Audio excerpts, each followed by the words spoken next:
بسم اللہ الرحمن الرحیم۔ 6 گنہگار عورتیں جن کو نبی کریم صلی اللہ علیہ وسلم نے عجاب میں دیکھا۔ واقعہ مکمل سنیں اور ہمارے چینل کو سبسکرائب کریں۔ عورتوں کا کثرت سے دوزخ میں جانا، عورتوں کو جہنم میں کثرت سے داخل ہونے کی وجہ۔ ایک حدیث میں آئی ہے کہ حضرت ابو سعید رضی اللہ عنہ فرماتے ہیں کہ حضور صلی اللہ علیہ وسلم نے عید کے دن عیدگاہ تشریف لے گئے۔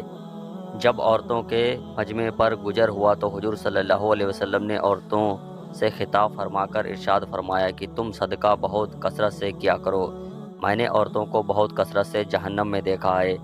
انہوں نے دریافت کیا، یا رسول اللہ صلی اللہ علیہ وسلم کیا بات ہے؟ حضور صلی اللہ علیہ وسلم نے ارشاد فرمایا کہ عورتیں لعنت، بد دعائیں بہت کرتی ہیں اور حامد کی ناشکری بہت کرتی ہیں۔ مشکات 6 گناہ اور شدید عذاب۔ ہمارے پیارے نبی صلی اللہ علیہ وسلم نے جو 6 عورتوں کے گناہ اور عذاب کا ذکر کیا ہے وہ یہ ہیں۔ نمبر 1، عورت کا بے پردہ۔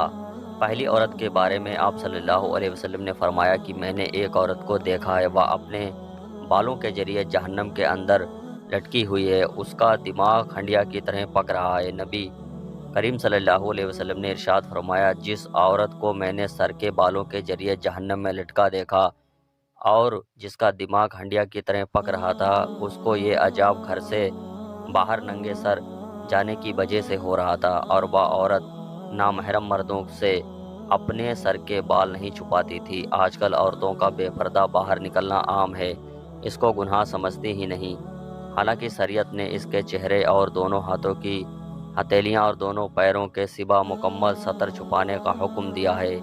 چچا جات یا پھوپھی جات بھائیوں یا بہنوئی سے یا دیور کو نامحرم سمجھتے ہی نہیں اور ایسے ملتے رہتے ہیں جیسے محرم ہے۔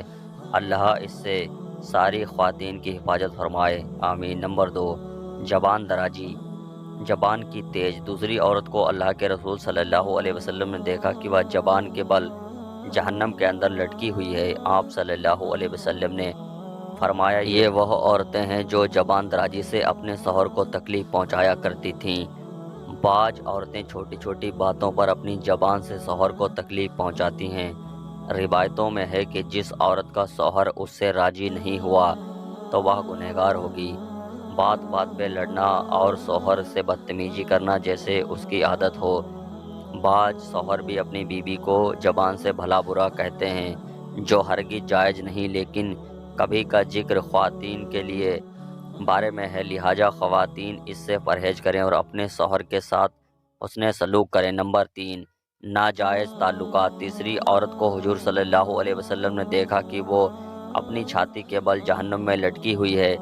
آپ صلی اللہ علیہ وسلم نے فرمایا کہ یہ وہ عورت ہے جو شادی شدہ ہونے کے باوجود دوسرے مردوں سے ناجائز تعلقات رکھتی تھی۔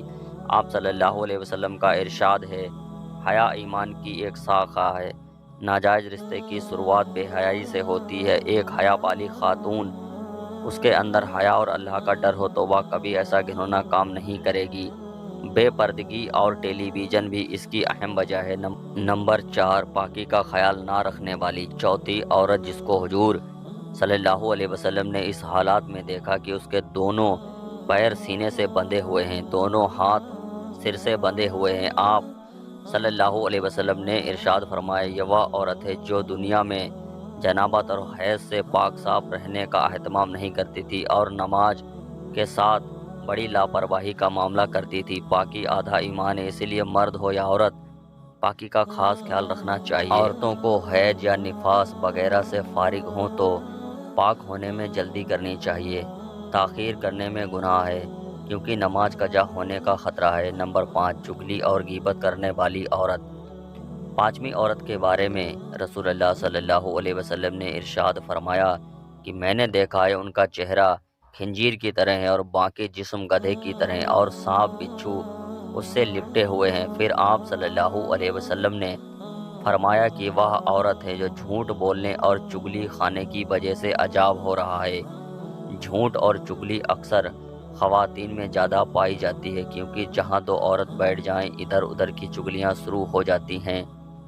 جہنم میں عورتوں کی کثرت سے جانے کی ایک وجہ یہ بھی ہے۔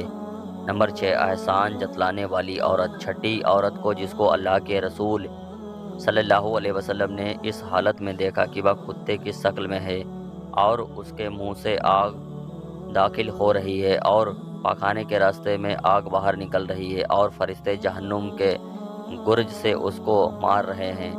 آپ صلی اللہ علیہ وسلم نے فرمایا اس عورت کو یہ ہے عذاب دو گناہوں کی وجہ سے ہو رہا ہے، ایک تو حسد کرنے والی کی وجہ سے اور دوسری احسان جتلانے والے کی وجہ سے۔ حسد کہتے ہیں کسی کے کاروبار یا مال میں ترقی ہو دیکھ کر جلنا اور خواہش کرنا کہ اس سے وہ چیز چھین لی جائے وغیرہ، اور احسان جتلانا مثلاً کسی پر کوئی احسان کر دیا اور بدلے میں اگر دوسرے نے احسان نہیں کیا تو کہنا کہ میں نے فلاں کام کیا لیکن اس نے میرے لیے کچھ نہیں کیا وغیرہ۔ ایسے ہی سچے قصوں کے لیے ہمارے چینل کو سبسکرائب کریں۔ ملتے ہیں ایک نئے واقعے کے ساتھ، تب تک کے لیے اللہ حافظ۔